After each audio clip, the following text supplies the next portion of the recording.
Hoje, a gente vai mergulhar em uma das ferramentas mais poderosas e, olha, fascinantes do mercado financeiro. Já parou para pensar como é que grandes empresas, importadores, exportadores e até agricultores lidam com a incerteza do futuro? Sabe, como se proteger de uma alta maluca de preços ou de uma queda brusca do dólar? A resposta, em muitos casos, está nos contratos futuros. Essa é a pergunta de US$ 1 milhão, ou melhor, de milhões de reais, literalmente. A incerteza, ela é parte do jogo nos negócios. Imagina só o desafio de planejar os custos quando o preço da sua principal matéria-prima ou a taxa de câmbio pode mudar completamente da noite para o dia.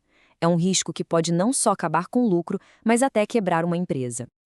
Ok, para ficar bem claro, vamos pegar um exemplo que é a cara do Brasil. Pensa num grande frigorífico. Ele já sabe que vai precisar comprar milhares de arrobas de boi gordo daqui a uns 3 meses para conseguir entregar tudo o que prometeu. Agora, e se o preço da arroba disparar por causa de uma seca, por exemplo? A margem de lucro dele, some. O cenário ideal seria conseguir travar o preço de hoje para essa compra que só vai acontecer lá na frente. Mas como é que se faz isso? E é exatamente aqui que a engenharia financeira entra em campo. Para resolver esse tipo de problema, foi criado o contrato futuro. Vamos entender o que ele é e, mais importante, o que faz dele algo tão diferente de um simples acordo de boca. A definição até que parece simples, né? Um acordo com um preço travado para o futuro. Mas o segredo todo está em duas palavrinhas mágicas: padronizados e negociados em bolsa. É isso que transforma um acordo particular numa ferramenta financeira superpoderosa, acessível e segura para milhares de pessoas negociarem ao mesmo tempo. Essa tabela aqui mostra bem a diferença. Um contrato a termo é tipo um acordo particular, sabe? Feito sob medida entre duas partes. Já o contrato futuro não. Ele é negociado na bolsa, com regras iguais para todo mundo. Mas a principal diferença, o verdadeiro pulo do gato, é o tal do ajuste diário. A gente já vai ver como esse mecanismo muda completamente o jogo. E aqui está o segredo do sucesso: a padronização. Tudo num contrato futuro já vem definido de fábrica: qual é o ativo, o tamanho, a data de vencimento, ou seja, um contrato de dólar futuro é igualzinho para todo mundo. E por que isso é tão importante? Porque permite que ele seja comprado e vendido com uma facilidade absurda. Essa regra é igual para todo mundo que gera o que a gente chama de liquidez. Certo. Então temos esses contratos padronizados que podem ser negociados por qualquer um na bolsa. Mas peraí, isso não cria um risco gigantesco de alguém simplesmente não cumprir a sua parte do acordo? Como é que o sistema garante que tudo vai ser pago direitinho? Vamos dar uma olhada na engrenagem por trás disso tudo. Aqui entra a peça mais importante desse quebra-cabeça: a clearing house. No Brasil, quem faz esse papel é a própria B3. Pensa nela como a grande garantidora do mercado. Na prática, ela entra no meio de todas as operações. Você não negocia com outra pessoa, você negocia com a clearing. Isso simplesmente elimina o maior medo de qualquer negócio: o risco de calote. E para conseguir ser essa garantidora, a clearing não conta com a sorte, não. Ela usa duas armas secretas para manter tudo seguro. Ela exige um depósito de garantia, que a gente chama de margem, e usa um sistema super engenhoso conhecido como ajuste diário. Esse ciclo aqui é o coração da segurança de todo o sistema. Em vez de esperar meses para o acerto de contas, a bolsa faz isso todo santo dia. Se a sua posição se valorizou hoje, o lucro cai na sua conta. Se desvalorizou, o prejuízo é debitado. Qual a genialidade disso? Isso impede que as perdas virem uma bola de neve impagável, o que garante a saúde financeira de todo mundo que está operando. Beleza. Agora que a gente já entendeu a engenharia por trás da segurança, vamos para o que interessa. O que o mercado realmente negocia?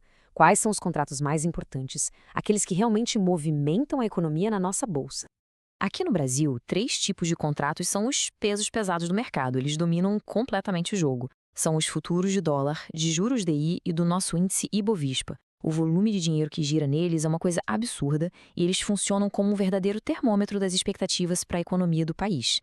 O futuro de dólar é simplesmente vital para qualquer empresa que faz negócios com o exterior. Pensa no exportador, que vai receber em dólar daqui a alguns meses. Ele pode vender contratos futuros hoje para já travar a taxa de câmbio e garantir quanto vai receber em reais. E o importador faz o exato oposto. Ele compra contratos para travar o custo dele. Já o futuro de DI é um pouco mais abstrato, mas ele é o nosso principal termômetro para saber o que o mercado acha que vai acontecer com a taxa Selic. E aqui tem uma regra de ouro que é fundamental: A relação é inversa. Se o mercado espera que os juros vão subir, o preço do contrato DI cai.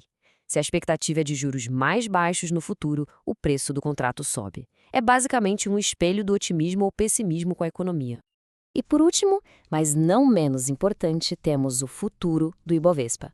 Com ele, dá para negociar a expectativa para o principal índice da nossa bolsa. Ele é usado basicamente de duas formas: ou para especular, apostando na alta ou na baixa do mercado, ou para fazer o que a gente chama de hedge, que é proteger uma carteira de ações contra uma possível queda. Vamos ver exatamente como essa proteção funciona na prática. Então, vamos lá, um caso prático. Imagina um gestor de fundos que tem uma carteira com 10 milhões de reais em ações. Ele olha o noticiário, analisa o cenário econômico e pensa, tô com um mau pressentimento, acho que a bolsa pode cair nas próximas semanas. O que ele pode fazer para proteger esse patrimônio todo sem ter que vender as ações?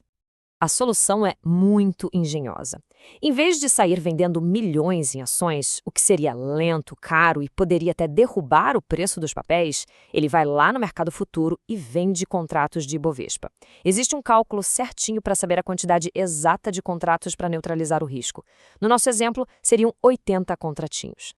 E olha só a mágica acontecendo. O mercado de fato caiu. A carteira de ações dele perdeu R$ 124 mil. Só que, como ele estava vendido nos contratos futuros, essa mesma queda do índice gerou um lucro na posição dele. No fim das contas, o ganho com os futuros não só compensou, como até superou um pouquinho a perda nas ações. Missão cumprida. O patrimônio foi protegido. É uma baita estratégia de defesa. Bom, mas nem tudo são flores, né? Como toda ferramenta financeira mais sofisticada, os futuros não são uma solução mágica para tudo. Eles têm vantagens enormes, claro, mas também trazem seus próprios desafios e riscos que precisam ser muito bem gerenciados. As vantagens são bem claras. Segurança por causa da clearing house e muita liquidez. É fácil entrar e sair de uma posição a qualquer momento. Mas isso tem um preço. Aquele ajuste diário que garante a segurança pode bagunçar o seu fluxo de caixa, exigindo dinheiro na conta para cobrir perdas diárias. E a própria padronização, que é ótima para liquidez, pode ser uma faca de dois gumes. E se o contrato tamanho único não for perfeito para sua necessidade específica? Essa citação resume perfeitamente a essência da coisa. O mercado futuro não acaba com a incerteza. Muito pelo contrário, ele a transforma em algo que pode ser negociado. Ele nos dá a escolha. A gente pode transferir um risco que não quer correr ou pode assumir um risco na esperança de ter um retorno. No fim do dia, a pergunta que fica é: essas ferramentas servem para a gente se proteger do imprevisível ou para apostar nele? A resposta para essa pergunta é o que define o mercado.